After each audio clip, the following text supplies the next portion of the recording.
Bagi wanita mungkin sedikit stres dengan kelelahan, ya sudah saya menangis.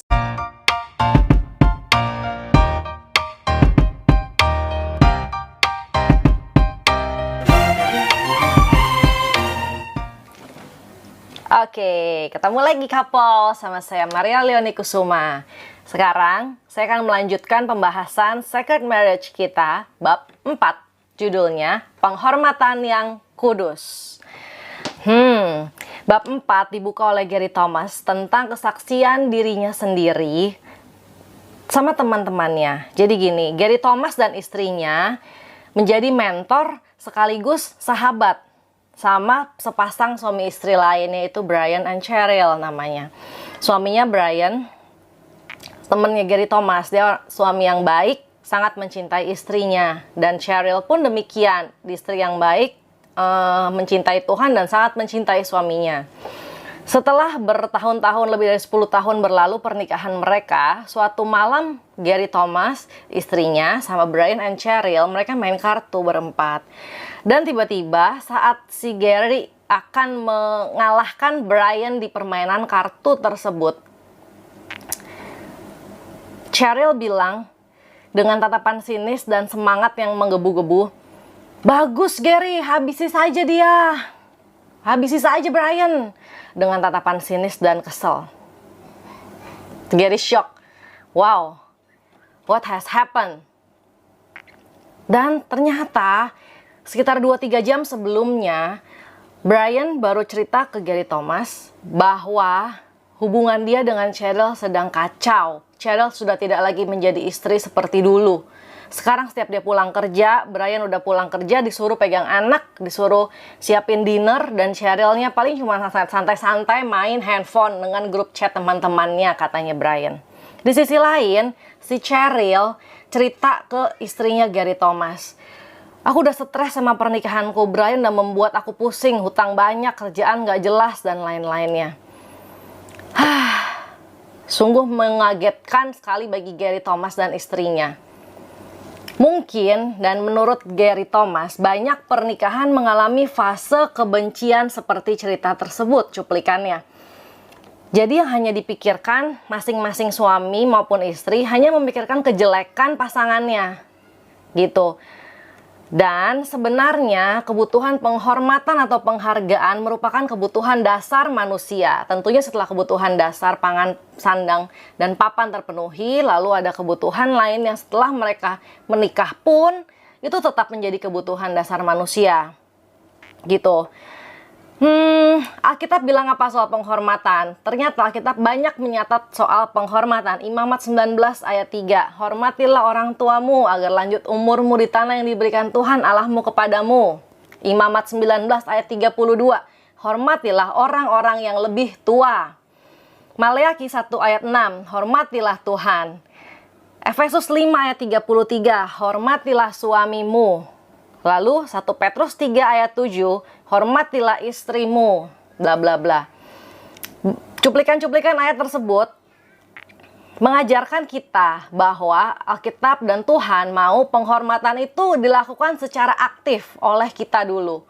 Gitu, kita dipanggil ke dalam pernikahan untuk menghormati suami dan istri kita terlebih dahulu, bukan menunggu mendapat penghormatan lebih dahulu.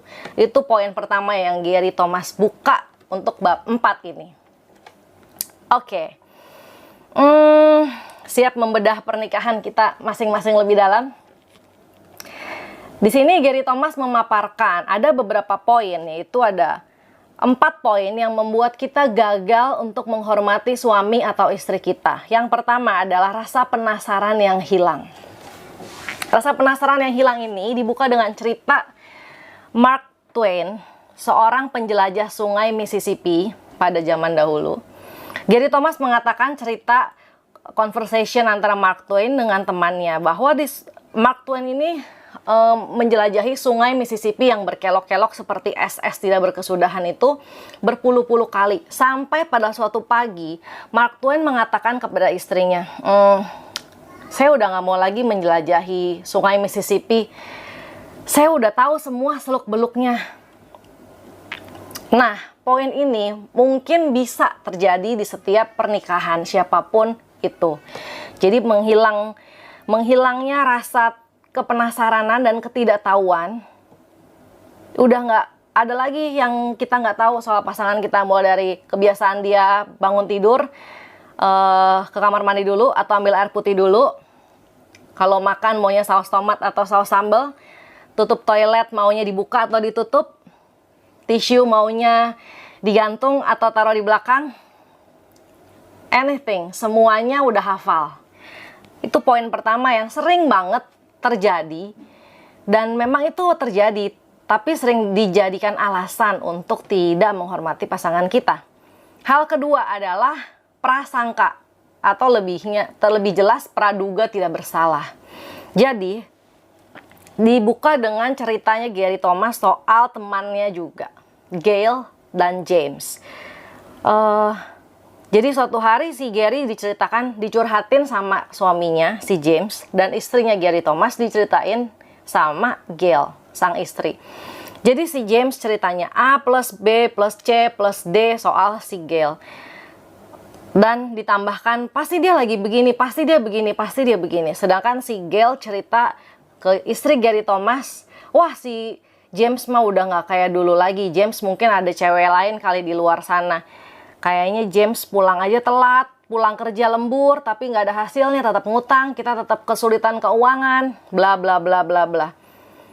Dan sebenarnya mungkin ini bukan 1-2 orang yang mengalami hal ini, katanya Gary Thomas. Banyak pasangan konseling ke Gary Thomas bahwa sebenarnya mereka terlalu banyak going in his own mind, berprasangka, negative thinking tentang pasangannya masing-masing.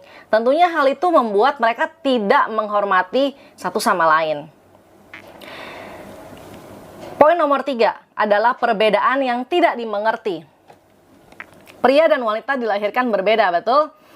Namun berdasarkan pengalaman Gary Thomas, banyak suami istri bertengkar itu bukan karena hal yang terlalu spesifik sebenarnya. Bukan hal spesifik banget, tapi sebenarnya karena memang mereka berbeda dan masing-masing kurang mengerti perbedaan tersebut.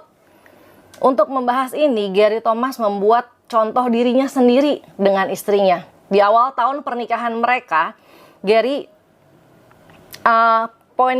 pengalaman pertamanya adalah saat istrinya tiba-tiba menelpon dia, nangis-nangis heboh di saatnya nih ya, jadinya Gary lagi mau pergi pelayanan di suatu kota, di luar kota. Jadi dia pergi dari subuh, pindah kendaraan 3 kali, pesawat, kereta, dan bus. Tunggu di hotel, dijemput sama panitia, naik mobil 2 jam lagi perjalanan sampai di venue. Sampai di venue dia mau khotbah 1 jam sebelum acara mulai. Sebelum acara mulai 1 jam itu tiba-tiba istrinya Gary telepon. Ternyata soal apa? Komputer di rumah rusak, Gary. Gimana ini, kita butuh budget lagi bulan ini nanti untuk servis komputer. Saya udah coba berjam-jam dari tadi siang, nggak bisa bener komputernya, sambil nangis bombay. Itu kejadian pertama yang membuat Gary shock. Kenapa? Gary bilang, oke, kita diskusi nanti ya setelah aku pulang. Setelah aku ngomong beresin acara ini 2 jam lagi, aku telepon kamu lagi. Ditutup teleponnya. Tapi apa yang dalam hatinya? Oh my God, aku butuh istri yang bukan lemah seperti ini. Masa dikit-dikit nangis? Masa hal begitu aja harus telepon aku di jam-jam genting begini? Apa dia nggak bisa mikir, bisa telepon nanti lagi? Kenapa dia harus nangis-nangis sih? Saya kira ada apa, anaknya kenapa, atau ada kecelakaan yang lebih urgent dari itu. Itu kejadian pertama. Kejadian kedua terjadi beberapa tahun kemudian, bahkan beberapa tahun kemudian. Jadi Gary pergi kebaktian Paskah sama sekeluarga. Go downstairs first, please. Please. Keisha, please. Thank you. Oke. Kejadian kedua. Mereka waktu itu mau pergi ke ibadah Paskah dan istrinya sudah mempersiapkan baju untuk dia pakai di ibadah Paskah itu. Tentunya baju yang terbaik. Dan dia cuci ke mesin cuci sehari sebelumnya. Dan ternyata bercampur dengan baju anaknya yang punya glitter banyak. Akhirnya bajunya istrinya tidak jadi dipakai karena sudah rusak kecampur aduk dengan glitter dari baju anaknya. Dan pagi di Minggu Paskah itu istrinya menangis. Dan bahkan sampai di gereja pun istrinya masih berkaca-kaca menahan air mata. Padahal bagi wanita menangis itu bukan sebuah kehancuran atau kelemahan yang luar biasa. Bagi wanita mungkin sedikit stres dengan kelelahan, ya sudah saya menangis gitu. Tapi kata Gary, bagi saya kalau saya udah menangis berarti itu saya udah sangat lemah, hancur, dan mungkin sudah mau celaka gitu. Jadi inilah perbedaan yang common tapi juga sering tidak disadari oleh masing-masing pasangan. Suaminya tidak tahu kalau istrinya memang begitu. Itu satu dari sekian banyak perbedaan yang ada di antara suami dan istri. Dan tapi ini cukup sering. Jadi Gary menyampaikan soal perbedaan seperti ini contohnya. Next, hal keempat adalah poin bahwa masing-masing pasangan sering lupa mereka itu sebenarnya setara berdasarkan firman Tuhan. Dari mana? Kejadian 1 ayat 27 mengatakan bahwa pria dan wanita sudah diciptakan serupa dan segambar dengan Allah. Jadi, katanya Gary, ingatlah suami-suami bahwa di sebelah kamu adalah wanita yang diciptakan langsung oleh Tuhan. Masing-masing itu adalah God's own daughter, anak-anak wanitanya Tuhan, gitu. Oke, jadi apa aja yang bisa kita latih untuk memandang rendah kebiasaan merendahkan suami atau istri kita? Gary mengupas lebih dalam bahwa kita harus menerapkan beberapa hal ini. Boleh dicatat, kita harus menerapkan beberapa hal di bawah ini untuk kita bisa membangun kebiasaan memandang rendah, merendahkan pasangan kita. Ngerti ya? Jadi kita membangun kebiasaan melakukan penghormatan yang kudus terhadap suami dan istri kita. Yang pertama adalah menerapkan standar kekudusan dua arah. Dalam arti begini, masing-masing pihak suami maupun istri memandang bahwa menjadi semakin serupa dengan Kristus, menjadi kudus adalah hal yang harus saya lakukan.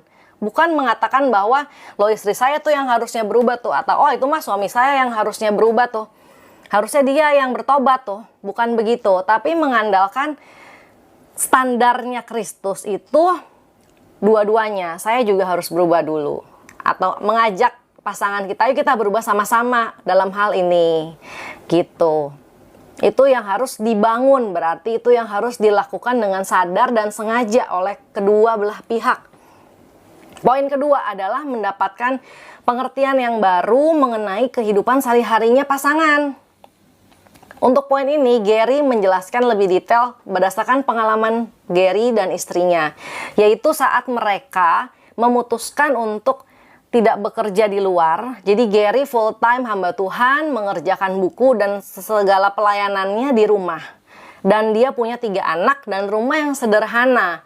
Dalam pengertian dia adalah dia ruang belajar, ruang bekerjanya adalah ya kamar tidurnya gitu. Jadi kamar tidur utama adalah ruang kerja Gary. Dan di situ dia melihat gambaran yang jelas setiap hari apa yang sang istri itu lakukan buat mengurus Gary dan mengurus 3 anaknya. Demikian juga si istrinya juga mengetahui dengan detail, dengan pasti. Dia mengerti tanpa harus ditanya karena kebetulan mereka ada dalam satu rumah terus 24 jam. Jadi dia mengerti, oh suami gue memang kerja loh, oh suamiku memang butuh waktu ngopi dulu loh setengah jam di jam segini, oh suamiku ternyata memang butuh waktu sendiri fokusnya jam berapa sampai jam berapa, habis itu dia break loh, memang begitu. Jadi kata Gary berdasarkan pengalamannya kerja di rumah dan di kamarnya itu membuat hubungan suami dan istri semakin mengerti, semakin baik karena mereka udah mengerti gitu, mengerti dengan detail. Mungkin bisa dimulai dengan menanyakan kabar masing-masing kalau tempat kerjanya berbeda. Misalnya, how was your day? Gimana harinya tadi? Itu bukan basa-basi, tapi dalam rangka menggali pengertian apa yang dia lakukan, yang dia rasakan, yang dia alami sepanjang hari. Itu harus dibangun, katanya Gary ya. Poin ketiga adalah menanamkan rasa syukur. Jadi bersyukur atas pasangan kita adalah kewajiban sebagaimana diperintahkan pada Filipi 4, bersukacitalah. Jadi bersukacitalah juga atas pasangan masing-masing, bukan atas pasangan orang lain. Ini dicontohkan dengan bilang thank you segampang mungkin. Thank you for making the coffee, thank you for tying my tie, thank you for tidying up the bed. Poin keempat adalah mengingat akibat kejatuhan Adam dan Hawa. Kejadian 3, 17 dan 19, di mana Tuhan udah membuat Adam dan Hawa keluar dari Taman Eden dan dikatakan akan bersusah payah untuk bekerja dan akan bersusah payah untuk melahirkan bagi wanita. Dan ini berlaku untuk kita semua. Jadi di setiap pernikahan pun ingat bahwa pernikahan itu bukan tempat yang aman loh dari dosa. Gitu. Kita menikah dengan seorang yang berdosa dan hidup di dunia yang penuh dosa. Itu, jangan lupa itu. Tidak ada yang sempurna. Tapi selama masing-masing suami dan istri mau saling belajar, makin jadi sempurna seperti Yesus. Gitu. Jadi katanya ingat bahwa nggak lepas dari dosa, bukan pasti aman, tapi justru pernikahan menjadi tempat pergumulan terbesar dalam hidup.